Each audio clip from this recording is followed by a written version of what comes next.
You're listening to the Overfunctioning Podcast, Zac and Alex's Movie Reviews, connecting leadership concepts and movies. And welcome to our ZAMR, that's Zac and Alex's movie review. Today we are coming at you live with a hot request we got on the YouTube. Yeah. I'm Zac. And I'm Alex. This is not a podcast, by the way. This is YouTube, in case you haven't figured that out yet. We've officially moved all of our ZAMRs to YouTube. And so we highly recommend that you check them out there and tell your friends. Hit that subscribe button down below, because that's what all the YouTubers say. Yep. Yeah, and we've actually had 2, maybe 3 requests. At least 2. And the request that we got for this one is High School Musical 2. Yes. Which was the pits. I'm just kidding. Wait, hold on. Oh, you're kidding. Okay, good. Yeah. We'll wait for a review later. Yeah. So it was a very intellectually stimulating movie. Can I say that? Yeah. Can I? What are those body language signs that, like, by itching my nose with my finger, am I, like, signifying that I'm lying? Is that Maybe. how body language works? Yeah. I don't know. It's probably true. Yeah. So, High School Musical was made sometime in the 2000s. It's a Disney movie. It's a very old Disney movie. Mm-hmm. If you haven't heard of it, you're living under a rock. And so, yes, for sure. Very, very easily, a summary of this movie is you have Troy and you have Gabriella. And you have this biddy, as they say in New England. I'm not sure what the general connotation of the word is, but I was taught that it just means some sort of other girl. It has a lightly negative connotation. I probably wouldn't use it in public, but... Oh my god. So you have Sharpay. Yes, Sharpay. She's interested in Troy. Not a dog, but a person. A person. Yes. I don't even know her last name, but she's blonde. I don't know. Ashley Tisdale is the actor. Evans? Yes. Yeah, something like that. No, that's Sharpay Evans? Sharpay Evans, yes. And so she's interested in Troy, so she gets him a job at her her club, her family's, what's it called, a club? It's a club. It's a golf club. Yeah, and so country club. Ends up getting a job for all of their friend group unintentionally, because Troy's like, hey, be great if you could also hook up all my bros. Yeah, and so they do, and the plot of the movie is Troy, I think very simply we can isolate this movie down to yes. Troy has to make a decision between nice things and an easy future with this rich family's connections or his friends. Yeah. Yeah. Or as it's in every other musical ever done, guy has the girl, the guy loses the girl, and then guy gets the girl back. That is the plot for almost every single musical of all time. Can we just talk about how weak that plot is, though, in this? I think the extent of their interactions is the first series of scenes, they were together because of the last movie. Then, which we didn't watch. Yeah. Then there was they went on 2 dates. One date was in the sprinklers. She got strike 1 for that. Yes. Second date was in the pool. In the pool, strike 2 for that. No strike 3, I don't think. No. Was there a strike 3? But he did miss their cheeseburger date. Yes. And so that was strike 3 for Troy. So I'm impressed at your amount of detail that you can remember about this movie. Well, it's because we just watched it a half an hour ago. By a half an hour ago, I mean the whole movie in a half an hour. So, we did watch, I would say, the first 15 minutes. Full speed. Full speed. Normal, yeah. And then quickly realized that it was a movie that was meant for high schoolers. Or younger. No offense to our high school listeners or viewers. Especially the one that requested this. That's why we're doing this, if you didn't pick that up before. We listen to those who listen to us. Yeah. Now, and I must say, and as I say this, I know what's going to happen. I must say that if you could refuse yourself from giving us movies such as this to watch again, we would appreciate it. We greatly appreciate it. So anyways, we did watch the first 15 minutes in regular speed, yeah. And then the rest of the movie was done in...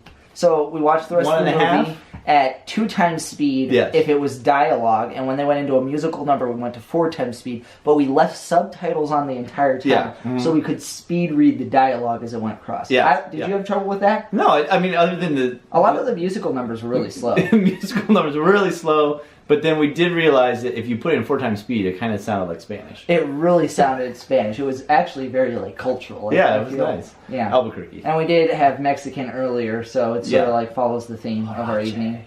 Yeah, if you've ever had huarache, it's a fried corn tortilla with a bean spread on top. Yep. You get a meat of choice at this place that we go to. Chorizo's fantastic. He doesn't get the onions or the sour cream, but he gets the chorizo, and then they throw some avocados on top because the millennials are running this world, and then cheese. It's fantastic. It's like a Mexican pizza. It's delicious. Anyways, I don't know if that's necessarily authentic or not, but I think it is. Anyways, I don't digress because this movie was set in Albuquerque.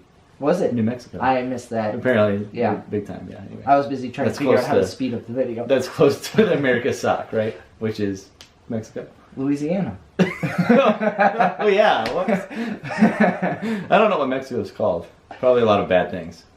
A lot of good things. We like Mexico. You know I went to Mexico, right? Yeah. Yeah, the food that we get at this place is very similar to... Was it really? Yeah, it's very similar, yeah. Anyways, okay, so we digress. Anyway, we watched the movie really fast. Yeah. But we did pick up major themes. I must say, the movie did start, I thought was quite interesting for several different reasons. As you know, I'm a high school teacher. So I'm around high schoolers all the time. And we'll get to that in a second. But I truly appreciated how they were waiting for the end of school, and then school ended, yet they stuck around at the school for like a copious amount of time. At least, I don't know how long it took to sing that musical number, but you gotta assume they choreographed it and practiced it there too. They were there all day. Yeah, all day. They were leaving stuff in their locker, which never happened at my school. Although I did find it, the whole movie was one giant stereotype. I don't know if you noticed that. Yeah, so you had like the rich girl who gets whatever she wants, and then you've got Troy who's poor, who's got to earn everything, and the dialogue was very choppy, at least at the beginning. It got a little better near the end at 2 times speed, but it was just yes, especially at 2 times speed. I don't know if you noticed this, but right at the beginning, there's like the teacher's like weird, talking about who knows what. I don't even remember. Yeah. And it was at regular speed, so I really have no idea. And there was a guy in the back. I would call him Blue Shirt. I'm not sure he had a blue shirt, but later on, he was in the movie. He had a blue shirt. And he like asked like a credible question to the teacher, and everybody was like really mad at him. Oh yeah. So that was nice. I liked it. And now I don't know if I would necessarily call it bullying, but my guess is that he probably was bullied, and I really appreciate that they added that into the beginning of the movie. Before we sped this up, I was actually keeping track of the times at which I was writing down these comments. So when I started watching the movie, we were about 2 minutes in already. About 2 minutes and 18 seconds, I wrote, "What time is it? Oh Lord, how much longer?" Then at 3:40, they're singing about this summertime, and I wrote, "Why don't people get this excited about education?" Blue Shirt That's true. Blue Shirt was all in. Yeah, I like Blue Shirt, and he was shamed. Yeah, he was definitely shamed, and I like how that was the premise of how we feel about school right in the beginning of it. As a teacher, I'm okay. Yeah, no one cares about education. No, I wrote. Is it idolization or idolation?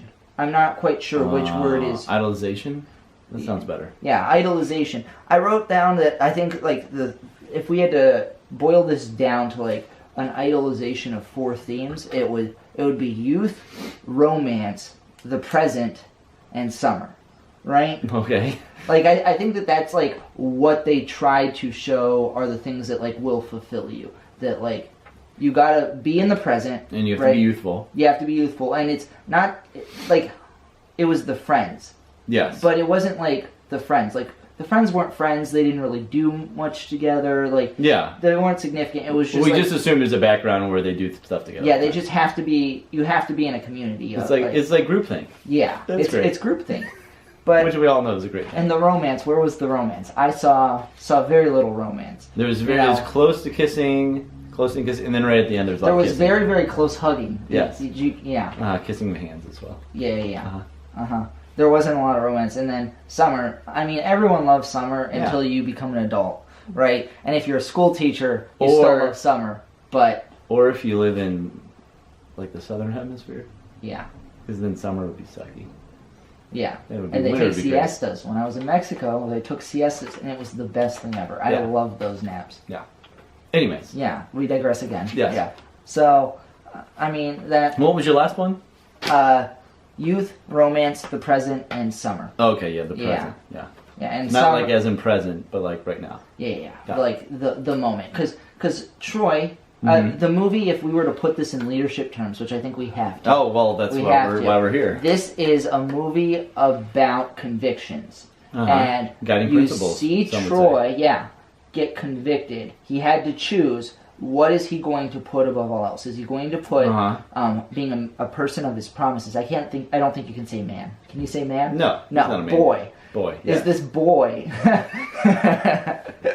is this boy going to put his word, his promises, and the people around him above his future and these nice things? Or is he going to choose the nice things and an easier path towards future? Yeah, and of course the admirable path the honorable path is to choose your friends, right? It's to choose the community you're a part of, and now, that you've sustained. Is that the leadership thing to do? I think the leadership thing to do is in what he did at the end, to stand up for those around him against the atrocities of a blonde, rich white girl, if I might bring that into this. Yeah, there was a lot of white people in this movie too. Yeah, Corbin Bleu. Is he the only Cordon Bleu? Yeah, that's what I don't know. I'm guessing. Was he the only? I don't even know. No, there's another guy. No, there was the girl too, right? Oh, and there's a girl, yes. Yeah. So 3. And Gabrielle. We can remember. Yeah, she's like Spanish, maybe. Yeah, maybe. Yeah. Anyway, so they're trying to add diversity. Yeah. But the rich people were white. Yeah, that's always fun. And mostly accurate. Yes. Yeah. So, except for China's gaining that's true. A lot of traction in the market. Yeah. In Japan. You have our Japanese listeners. 8%, I think, right? Yeah. 8.8 something. Yeah, something like percent of our listeners are from Japan, so we thank you. So if we're going to storyboard this, though, because, that's my job. That's your thing. Is, let's see here. I believe Troy was the main character. I think he was supposed to be the main character. And so, did he change throughout the movie? Well, his dad was his guide, which is kind of nice. I have to be honest with you. Like, it's nice to have an actual dad who acts as a guide in a movie. It was a little weird, though. At first, you couldn't tell if it was his dad or one of his friends. Or his uncle. Sometimes they have actors play older than they are, and it was looked like a bad casting choice. Yeah. But then you realize that it was probably explained in the first movie, which we didn't watch. I do enjoy how his dad was working on his truck, too. Yeah. Fun. Just like regular dad stuff. Just man stuff. Yeah. Basketball in the beginning. He's the coach. He gets underneath the hood. It's so stereotypical. Oh, yeah. The whole movie was stereotypical. Yeah. But he was a guy. And I do appreciate that the male, like, a male character was actual, and a dad was a guy in the movie. Yeah. And so then, because even at one point, he says... He picks up his picture of Troy and he's like, I think you'll know who you really are. I believe in this kid. And he threw this picture up. There was a picture and he's like, I trust that this guy is going to make the right decision. Yeah. And he sets it down and it's a picture of him, which is nice because he's not over-functioning. Right? That is true. He's leaving it up to him. Although the most interesting stories are when the guide lets the main character choose their fate. Yeah. Right? When have you read a book where the guide chooses the fate of the main character and you've enjoyed it or it's been a good book? Or never. No, that's not what guides are for. It's the blue pill or the red pill. Yeah. And then you got to pick. Yeah. Or take both pills. Or he just shoves one down your throat. See, that would be bad. In The Matrix, if you just put a Neo, it's a blue pill and a red pill, and he just goes, you know what, I'm going to pick the blue for you. People would be kind of mad about They'd be like, why is there even a choice? Code he could have put in? I don't know. Anyways, so you have that. Yeah. I'm just trying to think the most differentiated people in this movie. And I think we probably agree on this. Gabrielle seemed very self-differentiated. Yeah. Also, barely a character. Yes. Yeah. Somehow. She was just the She was there at the beginning. She was the trophy. Yeah, basically. We were actually talking about this earlier this evening, where when you're dating... right, or not dating, the question is what value do you add? Why are you desirable? Yeah. Because that's a question for when you're single. What makes somebody attractive, yeah. Right? And that's not always the case. You might be valuable and not be dating someone. But that's always a good introspective question to ask, right? Why did she pick Troy at the end? No idea. There was no reason. No. There was none. No. He missed the hamburger date. Yeah, he missed the hamburger date. Yeah, they did have that time in the sprinklers. And that one time, and who doesn't love wet t-shirts, I don't even know. But Yeah. she was more differentiated in leadership terms. Now they are high schoolers, so they make mistakes and whatever. And they're very cardboardy characters Yes, too. and yes, that's true. Her forebrain was much more developed than his was, and so this is to my high school fellows here, and which is typical of gender. Yeah. Yes, yeah. Well, when it comes to high school, especially for those people listening who are in high school, or maybe not, whatever. Girls' forebrains fully develop around 21 years old, and guys around 25 years old. So they kind of have an excuse to why they're a couple years ahead. Blockheads. Yeah. Yeah. So, anyways, you know who else I thought was well differentiated was Sharpay's brother, who I don't remember who his name was. He had his hat. He always had a hat on. Yeah. Anyways, the matches. And he stood up to a lot of things. He made the right choices. He did his own thing. He did his own thing. He was like a puppy in the first part, just following around. But then he grew into his own. Yeah. So I thought he was self-differentiated as well. Another darker note. It's interesting to look at the butler. What was his name? Fulton. You look at Fulton, and there was this little part in the middle that I don't know if you caught, where he's like, you just want the money in your pocket, like you're doing all these things and you're dealing with all this, and it's just like, just because you need the money and you don't have enough money, I need the money. And there's this darker, and it's interesting that the compromises you'll make if you put yourself into a bad scenario. Like, he's literally weighed the odds against I want the backstory now, Fulton. I know. Does he live at home? Where does he live? Does he live at the country club? Like in a closet? Those were the most interesting lines in the movie. Eating cream puffs. Yeah, eating cream puffs. They're probably out with his luck, Probably can't even get a cream puff. No cream puff with hot fudge on top. Is he? You have to sell for a slice of pie. I don't know if we want to go there, but he's probably on drugs. He's probably supplementing his mental health with self-medication. That's probably. If this was an accurate movie, he would probably be an alcoholic. Yeah, quite possibly. But he does a really good... No, because he's got to be in charge. So maybe he's all hyped up on something else. Adderall. Yeah, maybe. Yeah, I don't know. Because he's really into his job, but he hates his job because it gives him money. He's pretty good at his job too. He does play a pretty common butler. I feel like every butler I've seen in every movie is kind of plays the same character. It's interesting because in the beginning, he did a good job of setting expectations, which is what you want in someone who's in that sort of role, right? He's leading all these employees and he's saying, this is what I'm expecting of you. And it's very clearly laid out, for a movie like this. It's very clearly laid out what he expects. And the reason that is because later on you see as Sharpay is making these demands, she's saying, do these things despite how unreasonable they are. And the people are watching him and they're seeing this contrast between what he had originally expected of them and the standard they're being held to. Do you think Troy still gets a scholarship? Oh, 100%. Oh, yeah. Yeah. Because it's a Disney movie. It's a Disney movie. Yeah. Everyone ends up winning. Do you see Sharpay? Sharpay even changed it. She had a change of character at the very, very end. Who was her guy, Troy? No, her brother. Oh, yeah, her brother. Yeah, her brother's her brother was the guide for her and Troy at that moment. So did everybody change? I think Fulton didn't change, did he? He would have quit his job. If he was going to be more self-differentiated, Fulton would have quit his job and pursued his dream of puppetry. What do you think he's into puppets? I don't know. What else could he be into? I don't know. Let's think about that. In fact, I would really appreciate if somebody in the comments would tell us Fulton's real job. If you haven't recently watched High School Musical, or you just I want his backstory. Please watch it again and then comment below on your insights about Fulton. Yes. And where you think he is now today in the High School Musical universe. Oh yeah, within the universe. Yeah. Is he still butlering for Sharpay? Yeah, we haven't seen the first, third, or fourth movie. And nor will we watch them. Nor will we. Not even if they're requested. This was enough. Well, I don't know if we have much else to say on a leadership level. Yeah. I mean, I originally thought Sharpay and Ryan were fused a little too much at the beginning. Oh, Ryan, wait, is that her brother? Yeah. Okay, yeah. I thought they were fused, but, he sets his own. She has daddy issues. The whole family Sharpay's family caters to the father, as they push the golf ball. Oh, that's true. It's an interesting dynamic of everyone gets what they want in that family. Mm-hmm. And Ryan is the only one who doesn't because of his sister. His sister trumps him, and so he decides to make it for himself. That's sort of his moment of truth. Am I going to deal with this anxiety? Am I going to be, second stud? Or am I going to go for the first stud? Now he gets to live the rest after the movie. then he gets to have all these fun talks with his parents and make him cry a lot. Yeah.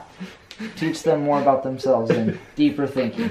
Yeah, good luck with that. Yeah. Because within leadership theory, it would say that you can only go as far as self-differentiated. You can only be as high as your parents. Is that the case? Yeah. Mm-hmm. Usually, it's the you case. can only be Yes, usually. Yes, Yeah, usually. yeah. But I would have a strong inkling on saying that you can only be as high as your parents. Now that does change as you move out, right? Yeah. You're okay. So to clarify, he's speaking about someone who's in that system. Within that still. system, you can only be as high as the highest person of the system. Would that be true? Yeah. Mm-hmm. No. There's rare keys. Yeah. Yeah. But it would be hard to develop without a guide. I mean, if we're going back to... If we're talking homeostasis anyway, you don't typically become the leader of a system. You enter a new system as the leader. Mm-hmm. Yeah. So I will bring this full circle here. Circle. Troy at the end, he, as a leader, he decides to stick with his friends. Yeah. Does he become more self-differentiated at the end? I don't. I think the only one who's more self-differentiated is Ryan. Yep. I don't think Troy made any decisions in and of himself, but because of the people around. I would actually almost appreciated him saying, "You know what? No, this is my future. I'm gonna get a scholarship. I'm making this decision." You're a dumb high school romance. Yeah. Like, we're never Let's going to see move on. each other. Yeah. Well, I bet you we break up in the third and the fourth movie and get back together. And you know what? You're not worth a college scholarship. Yeah. Yeah. How could there be a High School Musical 3 and 4 if they're going to college? I have no Would it be idea. High School Musical anymore? I don't know. College Musical? College musical. Yeah. In which nobody cares because college is, Yeah, you sleep through classes, you pick up bad eating habits, you gain 15 to 20 pounds and become more so unattractive that you can't be on the movie. So and then you get a job at a country club. That's a butler. So they become Fulton? yes, everybody becomes Fulton. Full circle. Who becomes Fulton? I'm trying to think. The girl in the hat?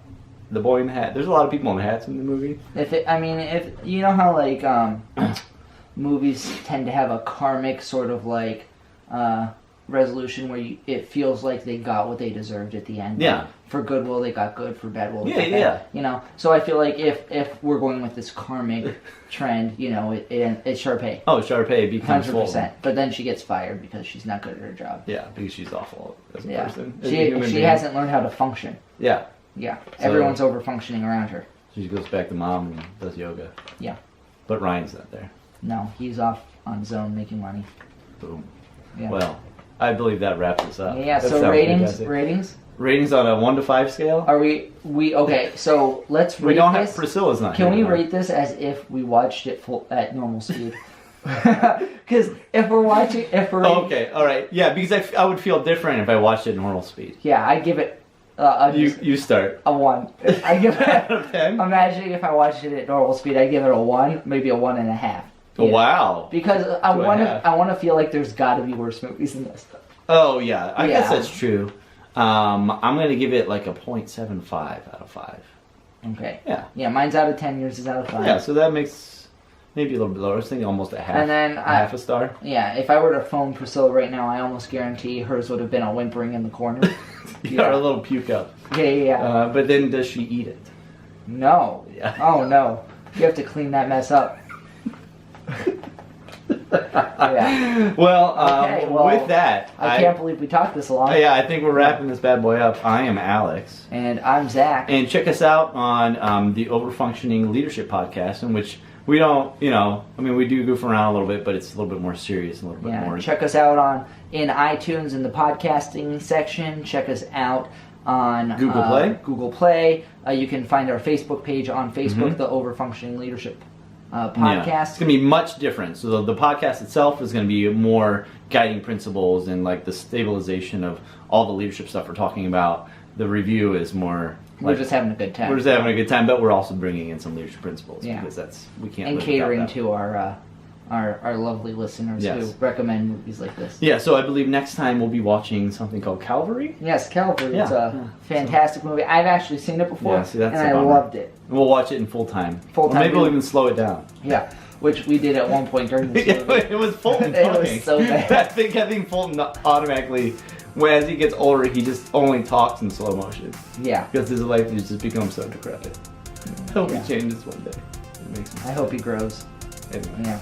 So anyway. With that sad note. This has been a Zac and Alex movie review. I'm Zac. And I'm Alex. Thanks for listening. See ya. Bye.